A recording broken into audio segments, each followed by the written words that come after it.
bonjour à tous. Mon nom est Florian Marini. Je suis le responsable des investissements chez Bruellan. Au nom de toute l'équipe de Bruellan, je vous souhaite la bienvenue à notre deuxième webinaire de l'année. J'ai le plaisir de faire cette présentation avec notre gérante star et spécialiste des actions suisses, Annick Beau. Bonjour à tous.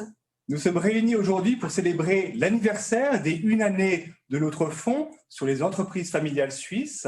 C'est un fonds sur lequel nous sommes très fiers, qui enregistre déjà aujourd'hui de nombreux succès. Premièrement, la masse sous gestion est une masse sous gestion tout à fait conséquente au vu de l'environnement dans lequel nous avons lancé ce fonds, un environnement très difficile, comme on s'en rappelle tous. Et aussi, en autre point, c'est vraiment l'intérêt que vous avez eu envers notre fonds, parce qu'il y a une grande participation en dehors de Bruellan, à savoir qu'à peu près 40% des porteurs sont en dehors de Bruellan. Donc ça aussi, c'est un succès pour nous. Le troisième succès, c'est la performance, mais ça, je laisserai Annick en toucher un mot tout à l'heure. Voilà. En dernier point, comment communiquer avec nous? Au bas de votre écran, vous avez une petite case où c'est écrit Q&A. Donc, n'hésitez pas tout au long de cette présentation à nous envoyer vos questions qu'on traitera à la fin de la présentation. Voilà, merci. Et sans plus attendre, je laisse la parole à Annick. Bonjour à tous. Donc, merci de participer à ce webinaire aujourd'hui. Comme l'a dit Florian, nous fêtons les 1 an du Swiss Family Enterprise que nous avons lancé exactement le 18 juin de l'année dernière, dans une période évidemment, vous imaginez bien, compliquée et difficile, mais nous étions convaincus à ce moment-là de la force de la thématique et de l'intérêt de cette thématique. Voilà, 1 année après, on peut dire que le temps nous a donné raison, je touche du bois, et sans plus attendre, je vous propose de revenir sur les qualités qui font les entreprises familiales. Vous verrez que ces entreprises familiales ont des caractéristiques qui leur sont propres. Ça me semble important de le souligner. Dans une deuxième partie, je vais vous parler du processus d'investissement, comment on choisit les entreprises avec 2 exemples. Et puis, en troisième partie, je vais vous donner quelques mots sur les résultats et sur la performance après 1 année de vie pour notre fonds. Donc, comme je l'ai dit, ces entreprises familiales, quel que soit le secteur d'activité ou quelle que soit la zone géographique, elles ont des caractéristiques qui leur sont propres, qui sont au nombre de 3. Tout d'abord, ce sont des sociétés qui envisagent leur stratégie et qui déploient leur stratégie sur le long terme. Évidemment, le but de ces entreprises, c'est de durer dans le temps et de pouvoir léguer à la génération suivante une entreprise saine et pérenne. La deuxième caractéristique de ces entreprises, c'est le savoir-faire. Effectivement, toutes les études pointent dans la même direction, à savoir qu'en général, les entreprises familiales ont tendance à plus investir dans la recherche et le développement, ce qui les rend évidemment plus innovantes et plus performantes. Le fait qu'il y ait un mélange souvent de 2 générations qui se côtoient favorise justement ce côté innovation. Et puis enfin, la troisième caractéristique, c'est la prudence. En général, ce sont des sociétés qui sont très peu endettées, qui ont plutôt tendance à autofinancer leurs investissements plutôt qu'avoir recours à des fonds étrangers, ce qui évidemment se révèle plutôt une qualité dans des périodes difficiles comme on l'a vu l'année dernière.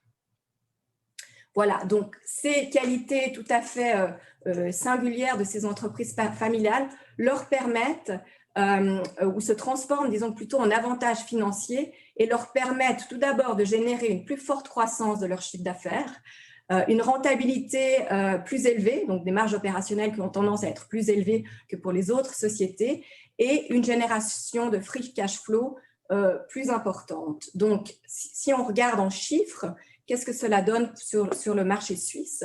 Donc, si on prend un certain nombre d'indicateurs, qui sont des indicateurs qui mesurent la rentabilité et l'endettement de ces sociétés, on voit que, par exemple, si on prend la net dette sur EBITDA, donc les dettes nettes, vous prenez les dettes de l'entreprise, vous soustrayez le cash et vous divisez par le bénéfice avant impôt, taxes, dépréciation et amortisation.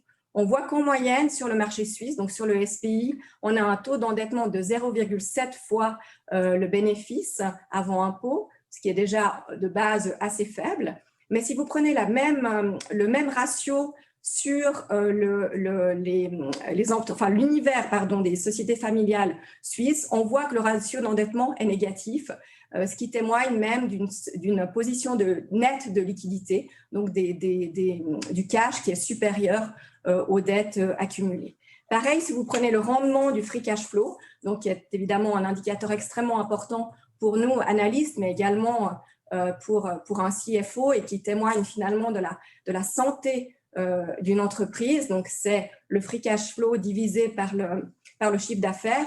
On voit que pour le SPI, on est à 2,5 fois contre 4,1 fois pour les sociétés de l'univers et même 4,2 fois si on prend les sociétés qui sont dans le fonds.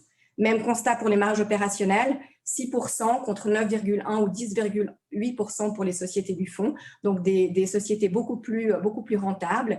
Et puis, je dirais un peu le Graal des ratios, le retour sur capital investi, qui mesure vraiment si votre investissement a été rentable et finalement si vous faites bien votre travail. On voit que pour le SPI, on a un retour sur capitaux investis de 3,6% contre 8,9% pour les sociétés familiales et même 13,2% pour nos sociétés qui sont présentes dans le fonds. Donc, une rentabilité beaucoup plus importante et un endettement moindre. Voilà, ça c'est deux graphiques que vous voyez en page 5 pour vous montrer que ces qualités se traduisent évidemment aussi de manière boursière puisque dans le monde et en Suisse, si vous prenez les entreprises familiales et vous les comparez à des sociétés qui ne seraient plus familiales, vous voyez que les sociétés familiales, donc les sociétés cotées, encore partiellement en main familiale, surperforment le reste du marché. Donc ça, c'est le graphique de gauche. Et le graphique de droite montre qu'en Suisse, non seulement les sociétés familiales surperforment les sociétés non familiales, mais elles ont aussi tendance à surperformer les sociétés familiales à travers le monde. Donc, une prime familiale, mais une prime suisse également. Donc, vous pouvez l'imaginer qu'en Suisse, il y a vraiment une tradition très forte de ces sociétés familiales, un héritage. Certaines sont effectivement très, très anciennes. Donc, voilà, maintenant, pour répondre au sondage, parmi les plus anciennes sociétés familiales, à quelle génération en sommes-nous? Donc, bravo, vous avez répondu à 31% juste. Nous en sommes à la 7e génération pour les plus anciennes d'entre elles. C'est-à-dire qu'il y en a deux dans notre univers, deux sociétés industrielles dont les origines remontent au début du 19e. D'abord, Bucher, dont je dirai quelques mots tout à l'heure, et ensuite Bossart, société industrielle également. En moyenne, les sociétés qui se trouvent dans notre fonds en sont à la 2,9e génération contre 2,2 générations pour les sociétés de l'univers. Donc, on a un petit peu plus d'ancienneté parmi les sociétés que l'on a choisies pour le fonds. À propos de la 4e génération, vous voyez qu'il y a plusieurs sociétés qui sont dans la 4e génération. Pour ceux qui avaient suivi le lancement du fonds il y a une année, on a eu la chance justement d'interviewer M. André Hoffman, représentant de la 4e génération de la famille Hoffman qui a créé le groupe Roche. Cette année, nous avons eu la chance d'aller interviewer Jean-Pascal Bobst, représentant également de la 4e génération du groupe éponyme, donc société industrielle, fabricant de machines d'emballage. Donc, je vous propose de regarder ce petit film qui dure 5 minutes, dans lequel Monsieur Jean-Pascal Bobst a eu la gentillesse de nous faire part de ses réflexions et de nous expliquer en quoi les sociétés familiales sont des sociétés intéressantes. Je suis Jean-Pascal Bobst, 4e génération de la famille Bobst, et je suis CEO de Bobst Group depuis 2009. L'entreprise fait environ entre 1,5 et 1,7 milliard de chiffre d'affaires. Nous avons plus de 5500 employés dans le monde entier. Bobst Group produit des machines, comme vous le voyez ici, pour l'emballage. Nous sommes dans la supply chain de l'emballage et nos clients fabriquent soit des cartons compacts, soit du carton ondulé, des étiquettes ou bien des matériaux flexibles. Monsieur Bobst, quelles sont selon vous les caractéristiques d'une entreprise familiale et qu'est-ce qui les distingue des sociétés qui n'auraient plus un actionnariat familial? Une entreprise familiale est ancrée dans son histoire, dans ses valeurs, et la force de cette histoire, c'est de pouvoir continuer cette pérennité et de continuer à avoir du moyen long terme. Pour les clients, pour nos employés comme pour nos fournisseurs, c'est une force qui est non négligeable. Il ne faut pas oublier que le but d'un actionnaire familial, ce n'est pas son intérêt à lui, c'est en premier lieu l'intérêt des employés, l'intérêt pour nos clients de pouvoir s'identifier à quelqu'un qui est derrière une marque. Et je crois que ça, c'est une dimension qu'on a souvent tendance à oublier. Et quels sont selon vous vos avantages par rapport à des compétiteurs ? La concurrence a probablement des objectifs très court terme, ce que nous avons aussi, c'est-à-dire semestriels ou annuels. Mais pour une entreprise familiale, l'important, c'est la pérennité de son investissement, de ses valeurs, de cet ancrage dans cette histoire pour du moyen long terme. Donc notre stratégie se fait sur du 3 à 5 ans plutôt que du sur du court terme. Ça a été plutôt un avantage d'être une société familiale dans la crise que nous venons de traverser ? Oui, c'est un avantage parce que, comme nous voyons moyen terme, eh bien, s'il y a une crise, si pour une année on ne doit pas distribuer de dividendes, eh bien, l'actionnaire le comprend, l'actionnaire soutient cette stratégie et donc l'actionnaire soutient la direction de l'entreprise pour prendre les mesures nécessaires afin de préserver les assets, le savoir-faire et la capacité industrielle d'une entreprise. De 1995 à 2009, vous avez eu pour la première fois de l'histoire de Bobst un CEO qui était hors de la famille, M. Kopfman, et ensuite vous avez pris sa suite. Diriez-vous que vous gérez l'entreprise de manière différente en étant un membre de la famille? Et est-ce que c'est essentiel d'avoir une direction familiale? C'est pas indispensable, c'est pas un but en soi qu'il y ait un membre de la famille qui soit patron de l'entreprise, mais c'est un plus par rapport certainement à l'identification d'une culture et d'une stratégie moyen-long terme pour une entreprise. Mais évidemment, demain, pour ma succession, si ça ne devait pas être un membre de la famille, eh bien c'est très bien aussi, parce qu'on choisit les gens selon leurs compétences et selon les besoins de l'industrie, et pas selon une hiérarchie ou une volonté familiale d'imposer qui que ce soit dans l'entreprise. En parlant de la relève et de la succession, donc comment assurez-vous la formation de cette 5e génération? Alors il faut savoir que la famille a créé une holding familiale en 1999-2000 qui réunit toutes ces familles. Et évidemment de la 3e génération qui était 2 personnes à la 4e génération où nous sommes plus que 9 et maintenant la 5e génération plus d'une quarantaine, ça doit être géré. Et nous gérons l'unité, la transparence, la communication, mais aussi la formation de la 5e génération dans le cadre de cette holding familiale. Ce qui permet en fait que la holding familiale soit représentée au conseil d'administration de Bobst Group et d'avoir une gestion totalement autonome et professionnelle de l'entreprise. Nous incluons très fortement la 5e génération dans un plan de formation et dans un plan de sensibiliser la 5e génération à reprendre petit à petit la succession de ce patrimoine qui est extraordinaire. Nous encourageons aussi des jeunes à rejoindre l'entreprise s'ils le désirent, s'ils ont les compétences. Et actuellement, on a 5 personnes dans la 5e génération qui travaillent dans l'entreprise dans différents postes. Et le futur dira quelles sont leurs possibilités de prendre plus ou moins des responsabilités dans le groupe. Je vous remercie beaucoup, Monsieur Bobst, pour ces réponses extrêmement éclairantes. Peut-être encore un tout petit mot avant de conclure. Donc, 2020 a été une année extrêmement difficile qui a évidemment impacté l'entreprise. Comment voyez-vous les choses pour 2021? C'est vrai, 2020 a été un exercice complexe pour tout le monde. Le groupe a réussi en 2020 à avoir un petit bénéfice, ce qui a été pour nous un miracle, parce que évidemment, en avril, mai, juin l'année passée, on voyait plutôt des chiffres rouges, des très très grosses difficultés. Un deuxième succès 2020, ça a été la capacité de protéger la santé de nos employés un peu partout dans le monde. Donc c'était vraiment un effort mondial dans le cadre du groupe Bobst de suivi, de support des employés, tout comme des clients. 2021 s'annonce légèrement mieux que 2020, évidemment. On est prudent. C'est vrai qu'on l'a annoncé fin de l'année passée. On voyait vraiment une amélioration des entrées de commandes et des activités. Donc on espère que ça continuera sur 2021 pour avoir une reprise dès que le trafic, dès que la santé, dès que l'environnement économique le permettra. Et c'est pour nous une réjouissance de voir que l'emballage lui-même, l'industrie dans laquelle nous sommes, se porte bien et robuste à travers les cycles. Et donc Bobst doit pouvoir trouver ces résultats et trouver des bonnes solutions pour profiter de cette croissance. Okay. Donc un grand merci à Jean-Pascal Bobst et à son éclairage extrêmement intéressant. Et comme il le dit très justement, et peut-être ce qu'on a tendance à oublier, le but d'un actionnariat familial, c'est pas de servir son propre intérêt, mais de garantir et préserver l'intérêt des différentes parties prenantes qui constituent et qui font le succès de l'entreprise. On va passer maintenant à la partie processus d'investissement.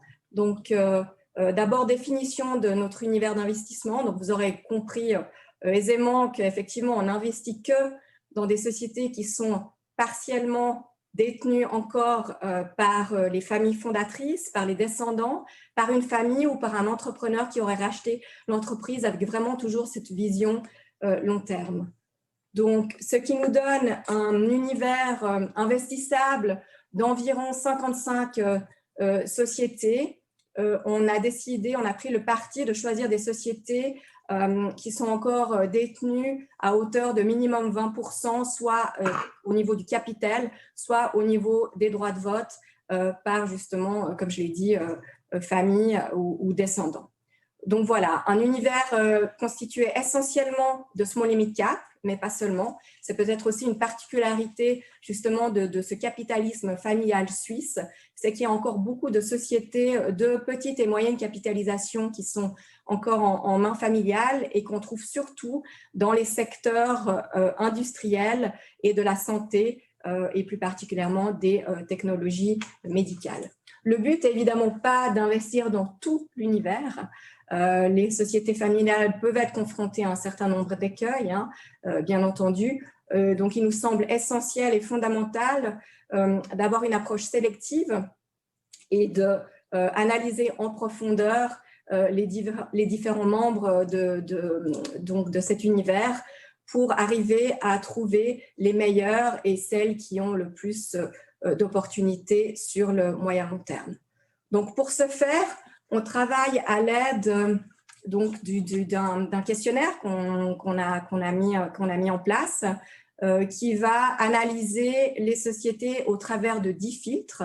Donc, il y a d'abord le filtre de l'attractivité, le positionnement de la société par rapport à ses concurrents. On va analyser aussi les relations que l'entreprise entretient avec ses différentes parties prenantes, notamment les clients, les fournisseurs. On va aussi évidemment mettre beaucoup d'accent sur l'innovation. Est-ce que l'entreprise investit beaucoup justement dans ce facteur clé du succès? On va également regarder quelles sont les perspectives et les opportunités de croissance. On va bien sûr analyser les forces financières de l'entreprise. Et puis, on y a ajouté aussi un filtre ESG. Donc, pour cela, on travaille avec MSCI qui nous fournit un rating en matière de gouvernance, mais au niveau social et environnemental également, et puis qui nous fournit aussi un niveau de controverse. Donc ça paraît peut-être quelque chose d'un peu abstrait, mais c'est extrêmement important pour déceler d'éventuels risques qui pointeraient, qui pourraient avoir un impact négatif sur l'image, la réputation du groupe à court terme. Donc, je vous propose, donc tout ça nous permet ensuite, d'investir dans un portefeuille actif et concentré d'une vingtaine de sociétés. Donc, pour vous illustrer un petit peu la manière dont on travaille, j'ai pris 2 exemples qui me semblent assez illustratifs de notre portefeuille, mais aussi de cet univers familial. Donc, 2 sociétés. Une première, Medartis, qui se trouve dans le domaine des technologies médicales. On a beaucoup d'entreprises encore en main familiale qui se trouvent dans ce secteur-là. On pense évidemment à Sonova, à Straumann, Medartis, Medacta.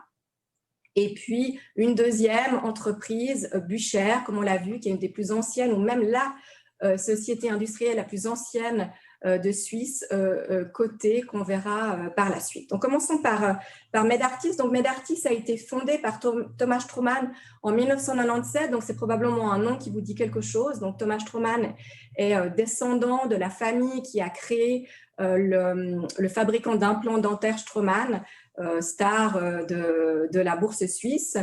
Et Medartis, donc, est un fabricant d'implants de précision pour le traitement chirurgical des fractures des petits os, donc des fractures notamment des extrémités, donc maxillofaciales, mais également pieds, mains, omoplates. Le groupe est par exemple un absolu leader dans la fracture du poignet, qui est la fracture la plus communément faites pour les personnes de moins de 65 ans. Donc, le groupe offre plus de 60 différents types de plaques en fonction du type de fracture ou bien de la morphologie du poignet de chacun. Ils sont aussi spécialistes pour la fracture de la main, qui est une fracture aussi assez compliquée, avec 5 doigts et plus de 27 os en tout dans ce membre. Voilà, alors Medartis est un tout petit pousset, si je peux dire ainsi, dans un monde de la traumatologie qui est vraiment dominé par 5 méga players, dont Synthèse, qui a été rachetée, société suisse qui a été rachetée il y a plusieurs années par Johnson & Johnson, mais aussi Smith & Nephew. Et l'avantage de Medartis, même si elle est toute petite dans un monde de grands, c'est qu'en fait, souvent, les grands acteurs ont quitté ce secteur extrêmement spécialisé parce que pas assez rentable pour elles, pour se concentrer sur des traumatologies un peu plus vastes. Et puis surtout, contrairement à ce qu'on pourrait imaginer, l'innovation vient vraiment des petits acteurs. Medartis a notamment constitué un contact extrêmement privilégié avec les chirurgiens, un peu dans le même type de relation qu'a eu toujours Straumann avec les dentistes, et ce qui lui permet d'être très très proche des besoins, des tendances de ses clients. Voilà, donc pour vous montrer un petit peu comment ça marche, quelles sont les forces et les faiblesses du groupe. Donc, on voit très clairement, je viens de le dire, l'innovation qui est un point essentiel pour le groupe si elle veut rester compétitive. Voilà, également très forte croissance qui vient je dirais, du secteur de manière générale, évidemment un vieillissement de la population, des personnes âgées qui font du sport de plus en plus longtemps, un problème d'ostéoporose qui fragilise les os, et puis aussi problème de diabète, de plus en plus de diabétiques qui font des fractures extrêmement compliquées. Donc, je dirais une croissance structurelle de base déjà, qui permet une croissance à 2 chiffres, et puis une croissance aussi propre à l'entreprise, puisque Medartis est numéro 1 notamment en France, en Suisse, en Allemagne, en Australie, mais très peu représenté aux États-Unis, qui est le marché numéro 1 pour la traumatologie. Donc, elle a consacré beaucoup d'investissements ces dernières années pour rentrer dans ce marché américain, et évidemment aussi beaucoup d'opportunités dans le marché asiatique. Voilà, même si l'entreprise est jeune, il y a une longue expérience du management avec Monsieur Straumann, et puis un président du conseil d'administration qui est l'ancien CEO de Straumann, en espérant que Medartis connaîtra le même succès que sa grande sœur. Et puis évidemment quelques faiblesses, notamment dues au fait que l'entreprise, pour déployer et pour financer sa croissance, doit faire énormément de dépenses en marketing, en innovation, en distribution, ce qui évidemment a un coût à moyen terme, ou à court terme plutôt, puisque ça pèse un petit peu sur sa rentabilité. Voilà, et puis comme on l'a dit, c'est un très petit acteur dans un marché de géants, et puis un marché qui attire aussi chaque année beaucoup de nouveaux entrants, puisqu'il est extrêmement rentable. Voilà, en ce qui concerne l'ESG, ce qu'on peut souligner, c'est qu'en fait, en termes de gouvernance et social, Medartis est vraiment dans le premier quartile des entreprises de son secteur. L'approche des MSCI, c'est vraiment de comparer les sociétés les unes avec les autres, donc intrasectoriel. Et puis même si l'environnement paraît ne pas être très très bon, ce qu'il faut savoir, c'est que ça ne compte que dans 5% de la note ESG globale. Ce n'est pas vraiment un enjeu puisque l'ensemble de la production du groupe se fait en Suisse, où là, effectivement, il n'y a pas d'enjeu particulier. Voilà. On va passer à la deuxième société. Donc, comme je l'ai dit, c'est la société industrielle cotée la plus ancienne, puisque ses racines remontent au tout début du 19e siècle. L'entreprise a été créée en 1807 par Heinrich Bücher, et la famille, donc les descendants, la famille Hauser-Bücher détient 35% du capital. C'est un pacte actionnarial qui les relie les uns aux autres. Ils ont fait le choix, il y a 14 ans, de choisir la structure de capital One Share, One Vote, ce qui n'était pas le cas par le passé, et ce qui n'est pas toujours le cas pour les entreprises familiales. On a cité tout à l'heure Roche. Roche a évidemment une structure actionnariale différente avec des droits de vote préférentiels pour la famille. Voilà, donc c'est une société, un conglomérat, un petit peu, je dirais, à l'ancienne, comme le marché suisse on a connu par le passé. Donc c'est un fabricant de premier plan de machines et d'équipements pour des marchés de niche, notamment l'agriculture, qui constitue environ 50% de ses ventes. Donc, si le nom de Bucher ne vous dit rien, vous avez très certainement vu ces machines agricoles rouges accrochées derrière le tracteur, comme vous voyez sur l'image là à gauche. Donc, ces machines qui servent à fertiliser, semer, mais aussi nourrir les animaux. Et puis, vous avez aussi très certainement vu les petites balayeuses de rue qui s'appellent les City Cat, on en voit parfois à Genève et qui sont estampillés Bucher. Donc, fabricant de machines, alors c'est vrai que les quatre différents secteurs d'activité n'ont pas vraiment de synergie les uns avec les autres, mais peut-être que ce qui les relie, c'est qu'ils sont vraiment... il est vraiment leader dans ces quatre marchés-là.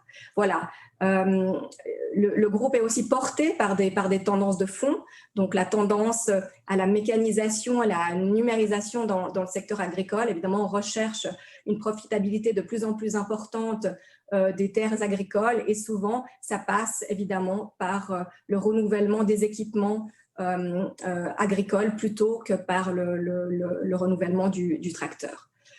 Voilà. Quelques mots donc sur les forces et les faiblesses du groupe.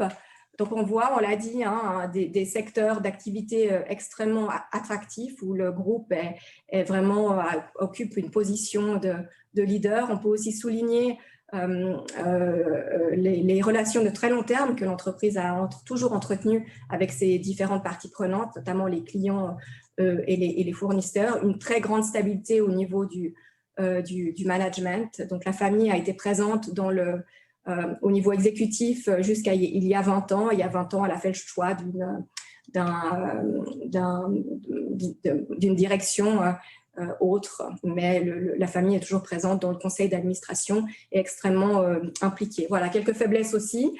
Le fait notamment qu'il y a une certaine pression sur les prix dans certaines de ces activités et puis une volatilité dans les entrées de commandes, donc une volatilité dans les ventes pour certaines de ces activités également. En ce qui concerne la gouvernance et le social, la société est aussi meilleure que ses compétiteurs. Par contre, un petit point faible dans l'environnement, puisque la société a peu d'engagement, a établi peu d'engagement formel en matière de gestion des déchets. Voilà, je veux juste faire une toute petite parenthèse sur les notes MSCI. C'est vrai qu'en général, les notes de ces prestataires extra-financiers ont plutôt tendance à favoriser les grandes sociétés qui ont pu mettre en place de manière beaucoup plus formelle leurs engagements. Les petites sont souvent un petit peu discriminées pour des questions de ressources et de communication. On va passer maintenant à la revue de la performance du fonds. Donc, depuis le lancement le 18 mai et à hier soir, donc au 31 mai, la performance du fonds est environ de 35%. Contre un indice de référence à 21%. C'est vrai que la surperformance s'est construite de manière graduelle, mois par mois, et puis c'est évidemment accéléré à partir de la fin de l'été où on a vu une surperformance importante du segment small et mid cap, puisque je le rappelle, même si notre univers d'investissement n'est pas seulement les small et mid cap, mais nous avons une forte exposition à cette classe d'actifs.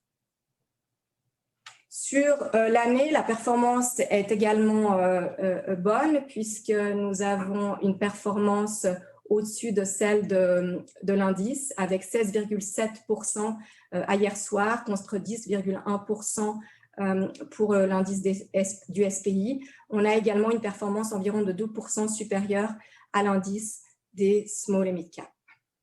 Peut-être un tout petit mot sur l'allocation sectorielle. Donc, évidemment, c'est une approche qui n'est pas une approche sectorielle et le résultat n'est vraiment que la conséquence du stock picking et aussi du fait que notre univers d'investissement est fortement exposé aux valeurs industrielles et de santé. Par exemple, dans notre univers d'investissement, il y a environ 40% de sociétés industrielles, donc on est grosso modo équipondéré par rapport à notre univers d'investissement en industriel, même si on paraît évidemment extrêmement surexposé par rapport au SPI. Et puis, même si on a énormément de sociétés de santé, 26% du portefeuille, ça représente, c'est quand même sous-pondéré par rapport à l'indice, par rapport au SPI, pardon, parce qu'évidemment, Novartis n'est plus une société familiale, et puis Roche, qui est toujours une société familiale, nous n'en avons que 5, alors qu'elle vaut à peu près 13% de l'indice. Donc, si on enlève ces deux biais-là, on est largement surexposé aux valeurs de santé.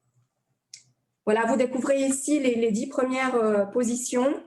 Donc, j'ai dit, beaucoup de valeurs de santé, beaucoup de valeurs industrielles, mais aussi d'autres secteurs, notamment dans la consommation discrétionnaire avec Richemont, ou alors encore dans la partie financière avec Swissquote. Voilà, on a des sociétés avec des tailles très différentes, évidemment Roche, avec une méga cap de 274 milliards, et puis des sociétés beaucoup plus petites comme Barème, qui est un fabricant de peptides qui est utilisé dans l'industrie pharmaceutique, un petit Lonza, si je peux m'exprimer ainsi, qui fait à peine 7 milliards.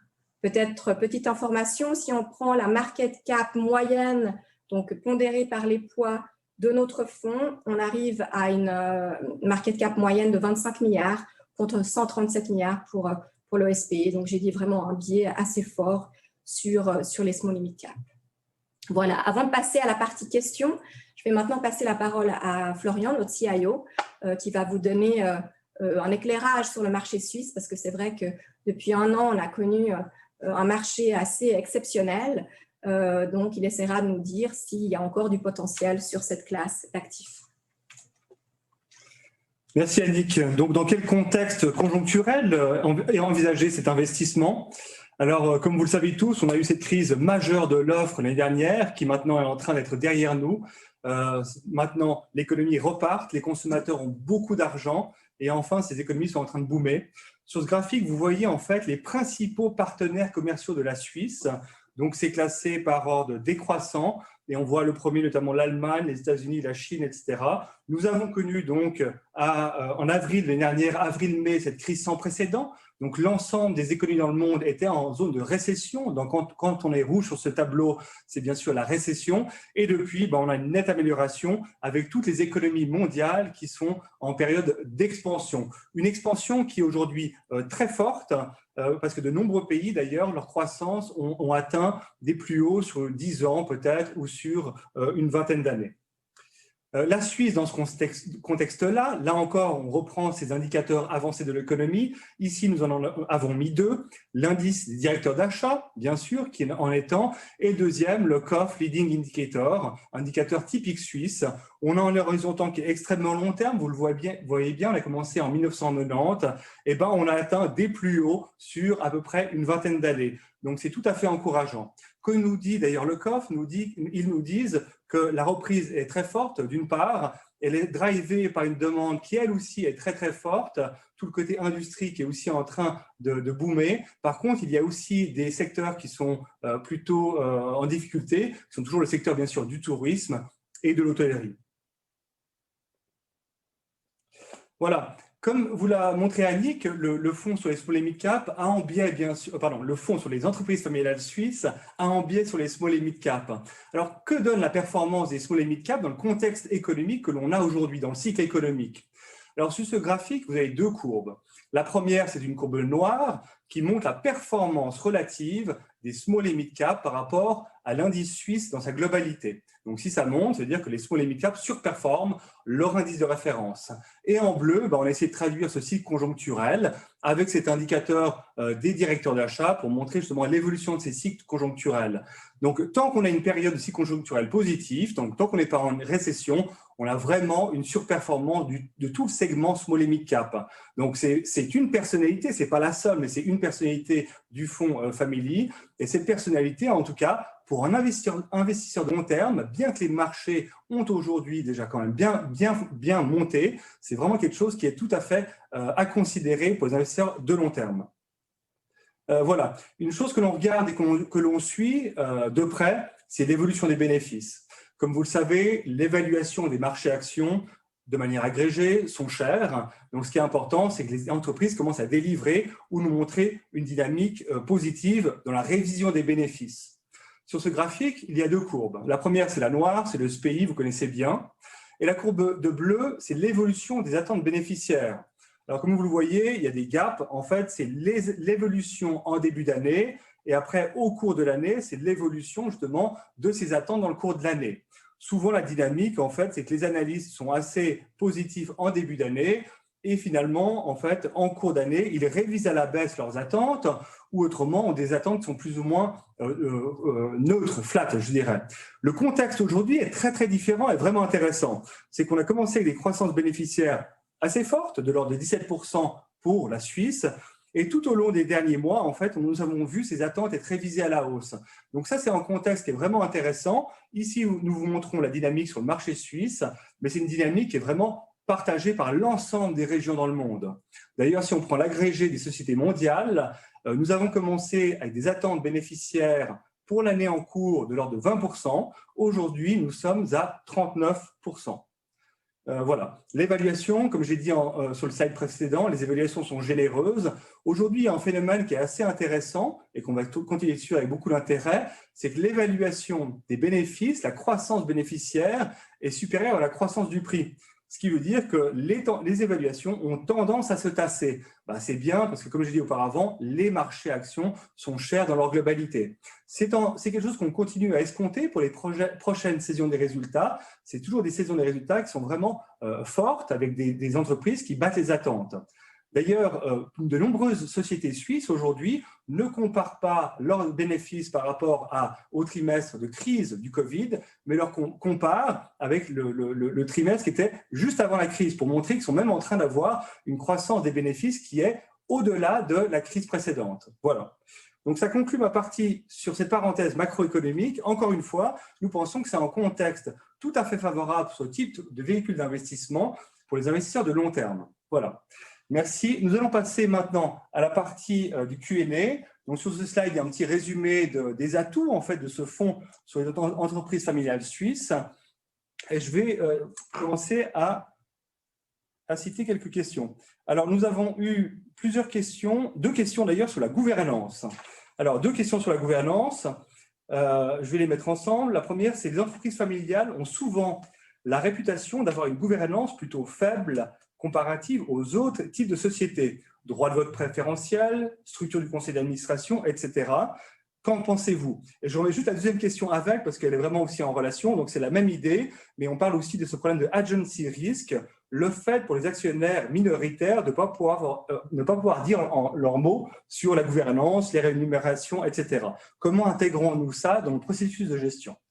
Alors, c'est vrai que souvent, les agences de notation ont tendance à mal noter les sociétés familiales en termes de gouvernance. C'est assez clair, hein, si on regarde de manière globale, en général sur la partie E, donc environnement, la partie S, sociale, elles ont tendance à avoir un meilleur score que les autres entreprises, mais même s'il y a du progrès, le côté G est un peu moins bon.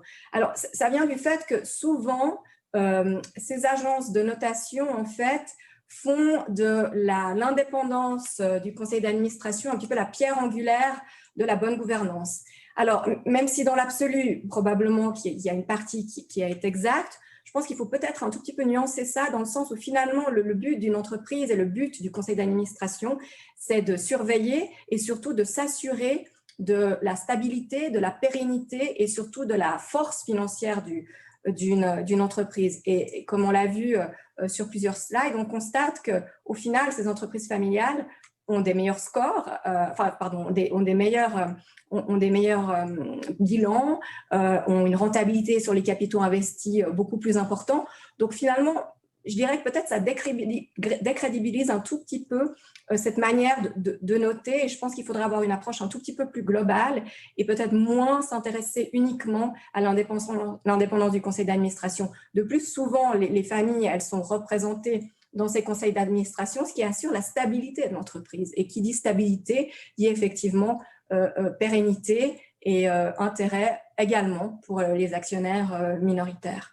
Alors, pour peut-être rebondir aussi sur la deuxième partie de la question, enfin de la deuxième question, pardon, c'est vrai que beaucoup d'entreprises familiales ont encore un système de droit de vote préférentiel. Donc, on a parlé de Roche, mais on peut aussi penser à Schindler.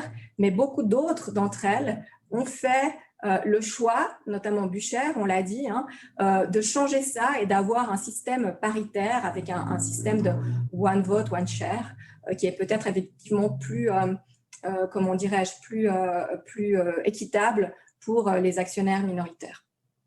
Prochaine question, est-ce que du fait qu'à chaque génération, le nombre de personnes dans le groupe familial augmente, n'est-ce pas compliqué à gérer et à manœuvrer l'entreprise? Alors, c'est tout à fait exact, M. Bobs l'a indiqué, la 4e génération, je ne sais plus ce qu'il a dit, ils sont 5, 6, 7, la suivante, ils sont évidemment beaucoup plus.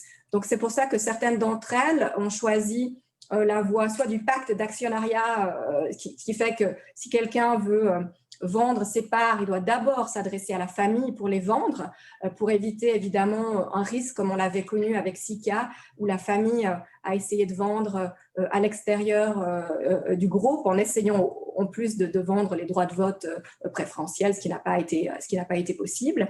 Et puis, autre exemple, chez Roche, où il faut arriver à l'unanimité justement au sein du conseil d'administration, l'unanimité de la famille pour pouvoir pour chacune des décisions. Alors évidemment, ce n'est pas toujours possible. Il y a évidemment toujours un risque qu'à un moment donné, la dilution ou le manque d'intérêt de chacune des familles descendantes qui pourrait amener à une dilution du capital, une vente. Mais souvent, elles ont mis en place des mécanismes justement pour éviter cet écueil.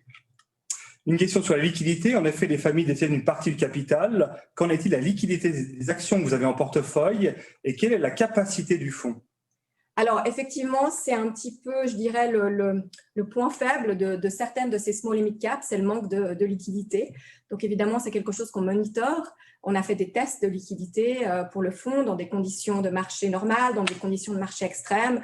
Si on pouvait vendre que 10% de la liquidité journalière, en combien de jours est-ce qu'on devrait, si on devait fermer le fonds, en combien de jours est-ce qu'on pourrait liquider nos investissements? Donc, on est tout à fait je dirais, optimiste ou en tout cas rassuré par rapport à ça. Il ne faudrait pas plus que 3-4 jours pour liquider les positions, sachant qu'il y a quand même une grosse partie des positions qui sont des sociétés tout à fait liquides. Mais oui, vous avez raison, effectivement, certaines sont très peu liquides. On a parlé de Medartis tout à l'heure, j'ai oublié de mentionner que c'est la meilleure performance cette année, avec plus de 75% de hausse du cours, mais avec très peu de volume. Donc, c'est vrai que Medartis, ça ne sera jamais parmi les 10 premières positions parce que justement, on fait très attention à la liquidité de chacune des positions. Donc, les sociétés les moins liquides, on en a moins, simplement. Et puis, la capacité du fonds. Aujourd'hui, le fonds est à 75 millions, donc il y a encore pas mal de marge. Souvent, les purs fonds small et mid cap arrivent à des closings vers 1 milliard. Ici, sur cette thématique-là, il faudrait un closing évidemment en dessous du milliard, mais je pense qu'en tout cas, jusqu'à 400 millions, il n'y a pas de souci et on a encore pas mal de marge. D'ailleurs, dans nos simulations, si on prend le même fonds à hauteur de 500 millions, si on prend une liquidité quotidienne normale, donc on prend juste 30% du volume, en Anjou, il y a 30% du portefeuille qui peut être liquidé. Donc, ça veut dire qu'il y a quand même de la place. 2 questions sur les accords cadres, bien sûr. Alors, est-ce que ça va avoir un impact sur les entreprises en Suisse en général? Alors, évidemment, les situations d'incertitude sont jamais très bonnes pour le business. Donc, moi, j'ai bon espoir que la Suisse et l'Union européenne retourneront à la table des négociations. Sinon, ça va être très compliqué, c'est-à-dire qu'il va falloir négocier branche par branche.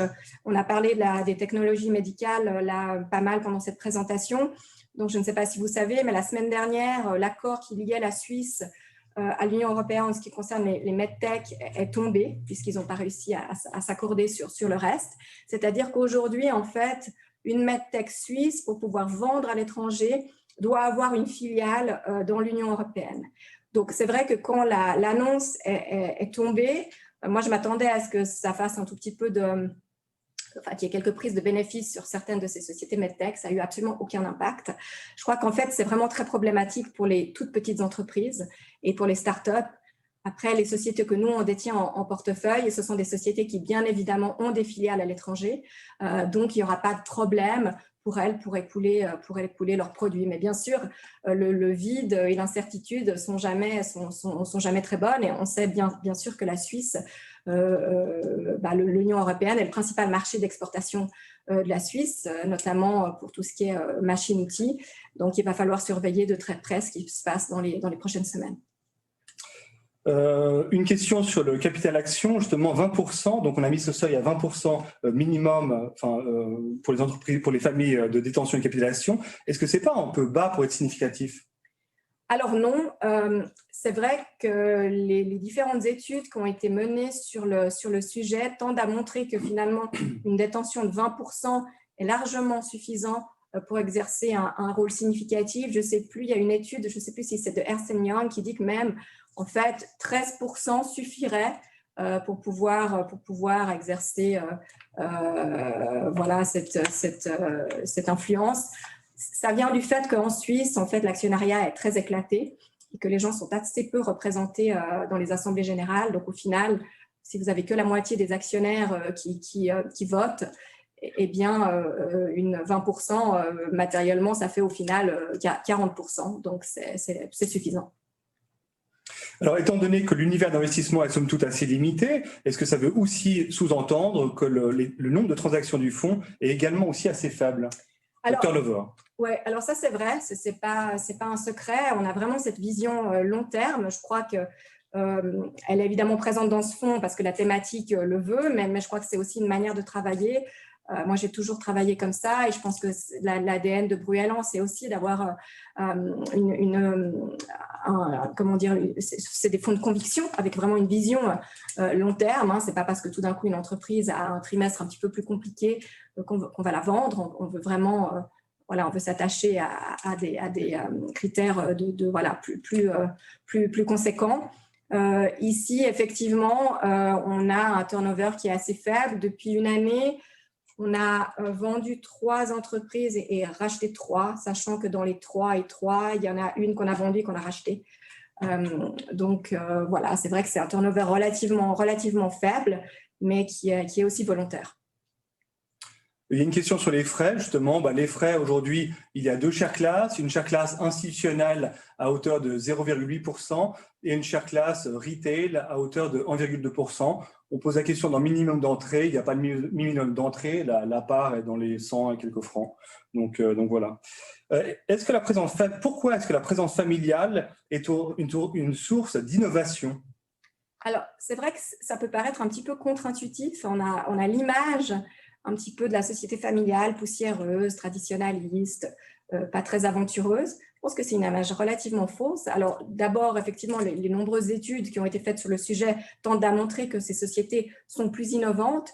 Je pense que ça vient du fait qu'il y a vraiment cette volonté de pérennité, de prise de décision dans le long terme. Et je pense que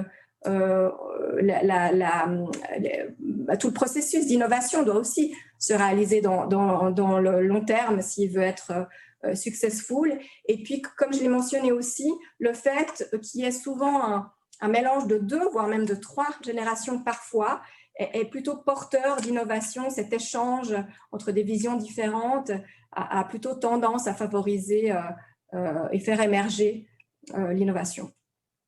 Une dernière question très spécifique cette fois, c'est ne pensez-vous pas que la société Stroman supporte Medartis et sans ce support, c'est beaucoup plus compliqué pour Medartis? Alors, je pense qu'il la supporte probablement,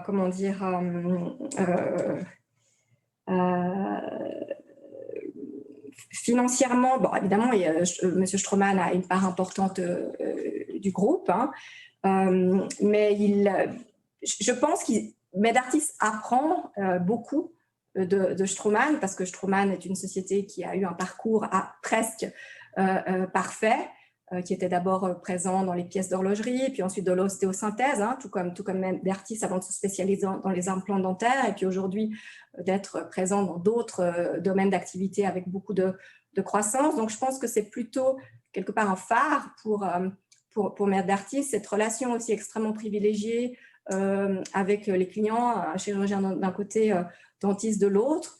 Donc, je pense que c'est plutôt bénéfique ce soutien et je ne suis pas sûre que que la société s'écroulerait. Je pense que la dynamique de Medartis, alors évidemment, c'est une société jeune hein, qui a encore beaucoup à apprendre et son expérience aux États-Unis, ils ont pensé que c'était peut-être facile de développer le marché. Ils ont changé de stratégie entre-temps parce qu'ils ont réalisé, enfin je ne vais pas trop m'étendre là-dessus, mais qu'au final, pour conquérir le marché américain, il fallait avoir des produits dédiés au marché américain. On ne pouvait pas juste venir avec des produits qu'on vend ici en Europe. Donc tout ça, c'est un processus assez long. Je pense que dans les phases de développement d'une société, il y a des moments fastes et des moments un petit peu plus compliqués, mais je suis convaincue que les bonnes décisions sont prises. Et puis, de nouveau, hein, s'ils peuvent être soutenus et conseillés par Stroman, alors tant mieux. Une question qui va peut-être à la question précédente, enfin il y a deux questions de cela. Est-ce que ces groupes familiaux suisses ne sont-ils pas trop conservateurs ou trop traditionnels face à la concurrence internationale? Et c'est la dernière question. Non, je ne pense pas. On regarde hein, le marché suisse. Voilà, l'économie suisse est essentiellement exportatrice. Hein. On a beaucoup de sociétés industrielles encore, comme j'ai dit, en main familiale. Les sociétés industrielles suisses, en tout cas celles qui sont cotées, sont totalement ouvertes sur l'extérieur. Je donnerai peut-être juste un exemple. Hein. Schindler, donc société familiale assez traditionnaliste, assez conservatrice, hein, qui a 1 milliard de cash son bilan. Ça a été largement critiqué par les analystes. Ça a été une des premières sociétés suisses à se développer en Chine. Donc, je pense pas, on a probablement encore de nouveau une fausse image de ces sociétés qui sont prudentes, oui, mais qui prennent, qui prennent les challenges là où ils sont et qui veulent perdurer. Donc, pour perdurer, il faut forcément innover et prendre des risques.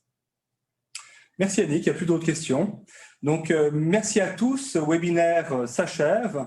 Merci pour votre participation. Aujourd'hui, nous étions plus de 130 personnes, donc c'est un succès pour Bruellan. Merci pour votre participation.